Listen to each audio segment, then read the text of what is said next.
क्या है heat wave जो ले रही लोगों की जान?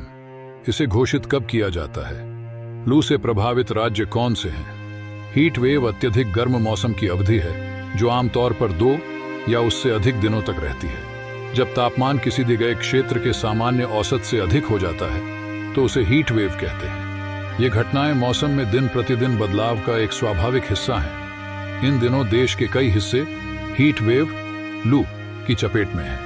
इस लू के चलते देश के 3 राज्यों में कई लोगों की मौत का दावा किया गया है। जिन राज्यों में ज्यादा मौतें हुई हैं उनमें उत्तर प्रदेश, बिहार और ओडिशा शामिल हैं। इस बीच हीट वेव के प्रभाव को देखते हुए कई राज्यों ने ग्रीष्मकालीन अवकाश की तारीखों में बदलाव किया है। जानलेवा बन चुकी लू सामान्य जनजीवन को बुरी तरह प्रभावित कर रही है। ऐसे में जानना जरूरी है कि हीट वेव क्या है, ये कब घोषित किया जाता है, भारत में हीट वेव की अवधि क्या है, देश में हीट वेव से प्रभावित राज्य कौन से हैं, हीट वेव का स्वास्थ्य पर क्या प्रभाव पर डीडीएचता है। अभी क्यों चर्चा में है हीट वेव? इसका असर क्या पर डीडीएच रहा है? क्या पहले भी ऐसे हालात पैदा हुए हैं? आइए जानते हैं हीट वेव क्या है।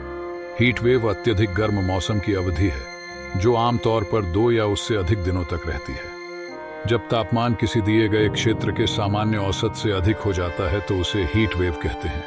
लू की घटनाएं मौसम में दिन प्रतिदिन बदलाव का एक स्वाभाविक हिस्सा हैं। जैसे जैसे पृथ्वी की जलवायु गर्म होती जा रही है वैसे वैसे दिन और रात सामान्य से अधिक गर्म होते जा रहे हैं और हीट वेव की घटनाएं बारिश रही हैं। इससे मौतों और बीमारियों की आशंका बढ़ जाती है। लू कब घोषित किया जाता है?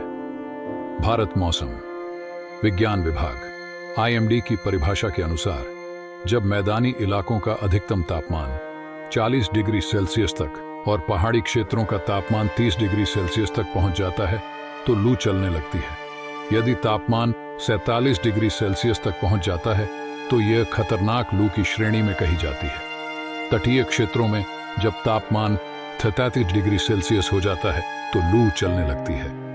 भारत में हीट वेव की अवधि क्या है? यह मुख्य रूप से मार्च से जून के दौरान और कुछ दुर्लभ मामलों में जुलाई में भी होती है।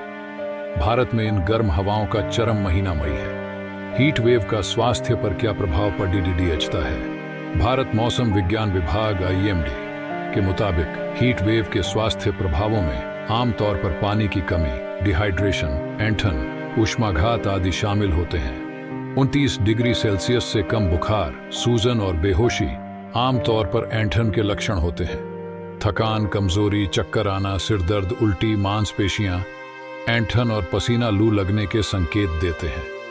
ऊष्माघात के लक्षणों में शरीर का तापमान 40 डिग्री सेल्सियस या उससे अधिक, दौरे या कोमा शामिल हैं।